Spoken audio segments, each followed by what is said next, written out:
नमस्कार, live cities के night bulletin दिन भर बिहार में आपका स्वागत है। खबरों की शुरुआत करेंगे, लेकिन उससे पहले एक नजर डालते हैं आज की सुर्खियों पर। दिवाली से पहले सीएम ने 1,52,00,000 किसानों को दिया तोहफा। पटना के 217 युवाओं को पीएम मोदी ने दिया नियुक्ति पत्र। केंद्रीय मंत्री गिरिराज सिंह को जान से मारने की धमकी। ललन सिंह ने तेजस्वी को याद दिलाया लालू राबड़ी राज। महागठबंधन के नेता पीते हैं शराब, बोले बीजेपी अध्यक्ष। 2025 चुनाव में 220 सीटों को जीतने में जुटे एनडीए नेता। पटना मेट्रो रेल परियोजना की डीएम ने की समीक्षा। धनतेरस पर पटना में 500 करोड़ का सोना चांदी बिका। जहानाबाद में कोबरा सांप लेकर अस्पताल पहुंचा युवक। बिहार के 10 जिलों में आज छाए रहेंगे बादल। अब खबरें विस्तार से।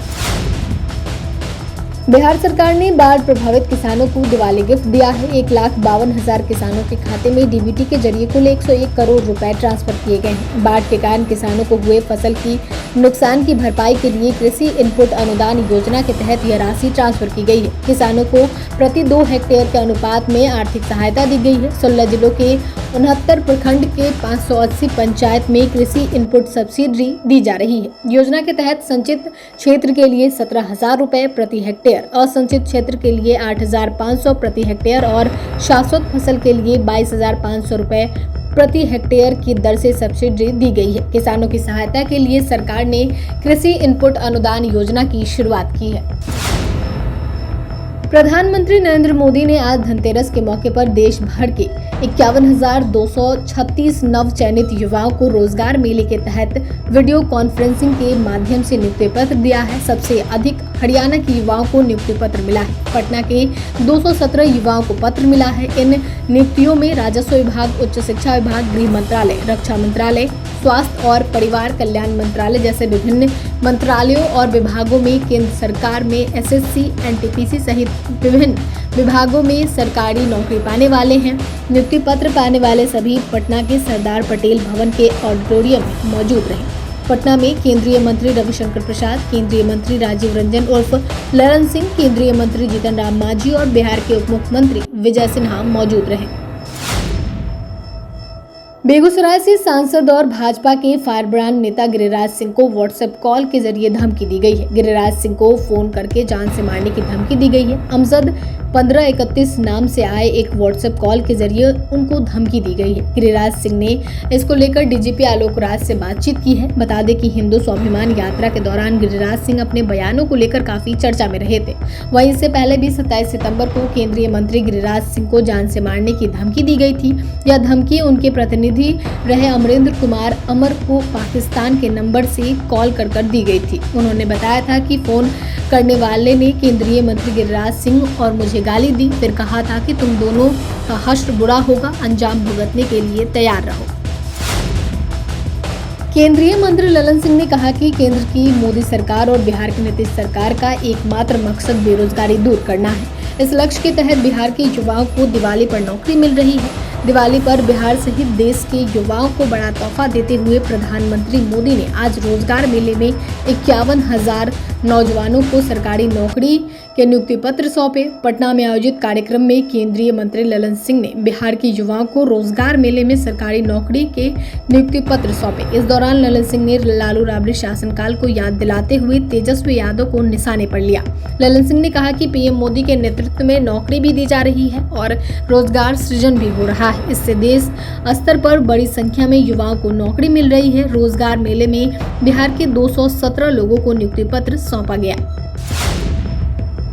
बिहार में हाल के दिनों में जहरीली शराब से हुई मौत के बाद हाहाकार मच गया था। जहरीली शराब से करीब 39 लोगों की जान चली गई। कई लोगों की आंखों की रोशनी गायब हो गई। विपक्ष सरकार पर जमकर हमला कर रहा है। इधर सत्ता पक्ष भी शराब को लेकर विपक्ष को, खासकर तेजस्वी यादव को घेरने का कोई मौका नहीं चूक रहा है। इसी कड़ी में बिहार बीजेपी के प्रदेश अध्यक्ष दिलीप जायसवाल ने भी विपक्ष पर तीखा प्रहार किया है। दिलीप जायसवाल ने जहरीली शराब से होने वाली मौतों को लेकर सवाल किया है, जिस पर उन्होंने बड़ा बयान दिया। भाजपा के प्रदेश अध्यक्ष ने कहा कि विभाग इस मामले में जल्द बड़ा खुलासा करने वाली है। 6 से 7 लोग हैं जो शराब पीते हैं, उनका खुलासा जल्द ही विभाग करेगा। साथ ही उन्होंने यह भी कहा है कि ये लोग इंडिया गठबंधन के हैं। दिलीप जायसवाल ने कहा कि ये पता लगाने वाली बात है। उन्होंने कहा कि इसको लेकर 2 सवाल। पहला सवाल कि शराब कौन बेचता है और दूसरा कि शराब कौन पीता है। दोनों पर सरकार नजर रख रही है।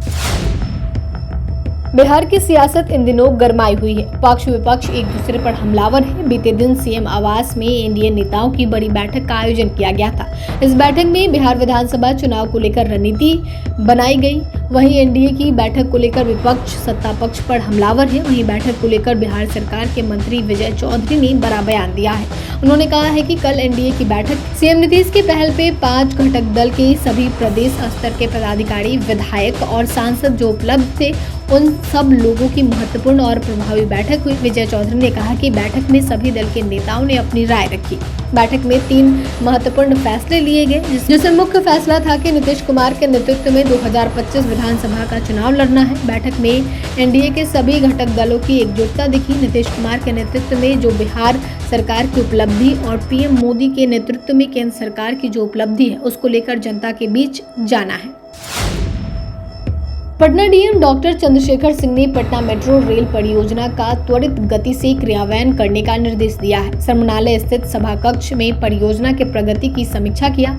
इस दौरान पटना मेट्रो निर्माण से जुड़े विभिन्न मुद्दों पर गहन विचार विमर्श किया गया तथा डीएम द्वारा आवश्यक दिशा निर्देश दिया गया। जिलाधिकारी ने कहा कि पटना मेट्रो रेल परियोजना में प्रगति काफी अच्छी है। सभी व्यवधान को दूर कर दिया गया है। कभी कभी जो छोटे छोटे मुद्दे आते हैं, उससे संबंधित अनुमंडल पदाधिकारी तथा अनुमंडल पुलिस पदाधिकारी सजगता पूर्वक दूर कर रहे हैं। बैठक में पटना मेट्रो रेल परियोजना के क्रियान्वयन हेतु भू अर्जन, भू हस्तांतरण एवं अन्य मामलों की समीक्षा की गई तथा उद्यतन प्रगति का जायजा लिया गया।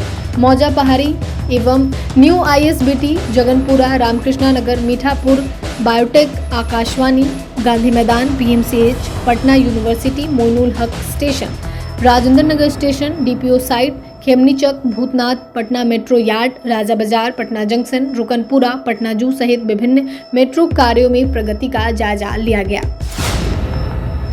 धनतेरस और दीपावली पर पटना में 2700 करोड़ से अधिक का कारोबार हुआ। पिछले साल पटना में करीब 2200 करोड़ का कारोबार हुआ था, जिसमें सबसे अधिक सोना चांदी का व्यवसाय हुआ था। 500 करोड़ रुपए के सोना चांदी के आभूषण ही बिके थे। इस साल भी रात 11 बजे तक 750 से 800 करोड़ का आंकड़ा पार कर सकता है। वहीं इस साल पटना में 700 करोड़ के करीब सोना चांदी के कारोबार की संभावना है। 28 अक्टूबर तक पटना में 8000 से अधिक 2 व्हीलर की बुकिंग हुई। वहीं पटना में इस साल 3000 से अधिक 4 व्हीलर की बुकिंग हुई थी। हालांकि अभी तक मात्र 1800 से 2000 गाड़ियों की डिलीवरी की गई है। जहानाबाद में उस समय अफरा तफरी मच गई जब एक युवक कोबरा सांप लेकर सदर अस्पताल पहुंच गया। इस दौरान डॉक्टर, मेडिकल स्टाफ, मरीज एवं उनके परिजनों में हड़कंप मच गया। लोग इधर उधर भागने लगे। दरअसल घोषी थाना क्षेत्र के देहुनी गांव में दिवाली पर्व के मौके पर एक महिला अपने घर की सफाई कर रही थी। इस दौरान कोबरा सांप ने उसे डस लिया और अपने पास के बिल में घुस गया। घटना की सूचना महिला ने अपने परिजनों को दिया। परिवार वालों ने पहले प्रारंभिक उपचार शुरू किया और तुरंत सपेरा को बुलाकर सांप को बिल से बाहर निकलवाया और कोबरा को एक डिब्बे में बंद कर दिया। महिला की हालत में सुधार नहीं होने पर परिजनों ने आनन फानन में उसे सदर अस्पताल में भर्ती कराया। इस दौरान महिला के परिजनों ने डिब्बा में बंद कोबरा सांप को भी लेकर सदर अस्पताल पहुंच गए। थोड़ी देर के लिए अस्पताल में हड़कंप मच गया। बाद में डॉक्टरों ने डिब्बे में बंद कोबरा सांप को देखकर उसका इलाज प्रारंभ किया। फिलहाल महिला की हालत ठीक बताई जा रही है। बिहार में दाना तूफान का असर पूरी तरह से खत्म हो गया है। राज्य के 10 जिलों में आज बादल छाए रहने की संभावना है। इसमें अररिया, गोपालगंज, पूर्णिया, किशनगंज, कटिहार, सहरसा, सुपौल, मधेपुरा, पूर्वी चंपारण, मुजफ्फरपुर शामिल है। वहीं 1-2 जिलों में हल्की बारिश की संभावना है। पटना मौसम विज्ञान केंद्र के अनुसार बिहार में पूर्वा हवा की रफ्तार सामान्य है। अगले 2 से 3 दिनों तक मौसम में बदलाव की संभावना नहीं है। इस दौरान मौसम सामान्य रहेगा। दीपावली बाद नवंबर के पहले हफ्ते में न्यूनतम तापमान में गिरावट दर्ज की जाएगी। मौसम विज्ञान केंद्र की ओर से जारी आंकड़ों के मुताबिक बिहार में इस सीजन में अब तक सिर्फ 17 mm ही बारिश हुई, जो सामान्य से 66% कम है। पिछले 24 घंटे में सबसे ज्यादा बारिश गया और सबसे कम जमुई में हुई। विभाग ने 7 जिलों का आंकड़ा जारी किया है।